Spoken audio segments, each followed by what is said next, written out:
Next game is the Vikings and the Saints. The Vikings took this one 27-19.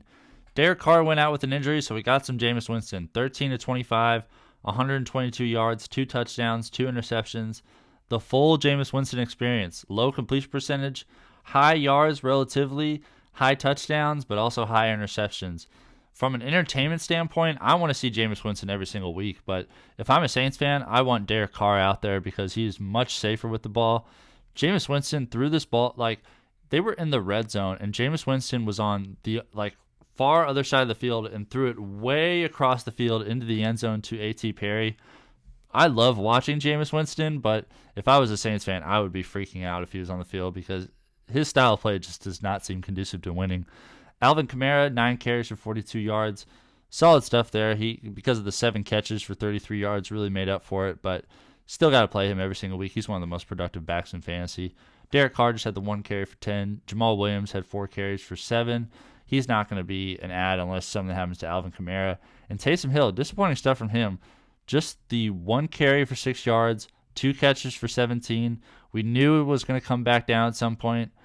It's weird because thinking that the Vikings might have been an easy matchup, but I just don't think we could play the matchups with Taysom Hill. I just think it's a roll of the die. Sometimes you'll get 25, sometimes you'll get nothing. So similar to George Pickens or Gabe Davis, Rashid Shaheed even on his own team. Chris Olave, the buy low window was there for a while, but I think he's going to be here to stay for a long time as far as producing big numbers. 6 catches, 94 yards, and a touchdown. Great stuff from him. A.T. Perry, keep an eye on him for dynasty formats because I think he's super talented. He was one of my top 10 receivers in the draft this year. 2 catches, 38 yards, and a touchdown. Really good stuff from him. Not an ad in redraft, but like I said, dynasty, keep an eye on him. Rashid Shaheed, 5 catches for 24 yards on 9 targets. This is as stable of a Rashid Shaheed game as we'll get. Taysom Hill, just the 2 catches for 17, like we said earlier. Going to be crazy up and down. Lynn Bowden had the catch for 12. Michael Thomas, just 1 catch for 9 on 2 targets. I think he's a safe drop. Jamaal Williams just had the 1 catch for 3. And Juwan Johnson, I also think he's a safe drop.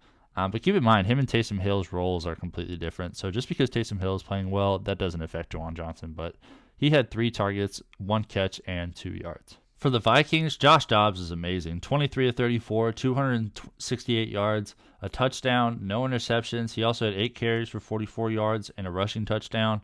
If you need a quarterback, go get Josh Dobbs. He looks spectacular.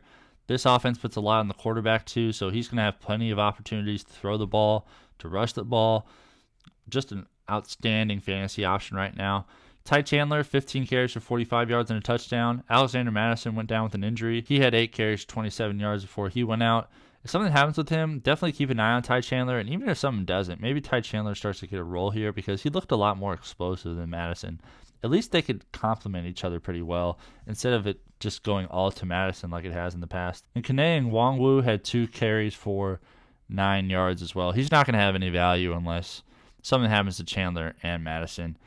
TJ Hockenson, monster day. I think you got to play him every single week as long as Josh Dobbs is out there. 11 catches, 134 yards, a touchdown, 15 targets. Just a monster day. We saw in Arizona how much Dobbs loves throwing to the tight end, so keep playing TJ Hockenson. It looks like he's going to be one of the best tight ends in fantasy for the rest of the season. Jordan Addison, 4 catches, 69 yards on 7 targets. Had the Marshawn Lattimore, but Lattimore got hurt at some point in this game too, so a little on and off with that, but still, Addison looking like a really solid every single week sort of play, high floor. Brandon Powell, without KJ Osborn, had 4 catches for 35 yards and 5 targets. Was expecting a little bit more from him with Osborn out. Maybe there will be some. If Osborn misses any more time, that's definitely a name to keep in mind.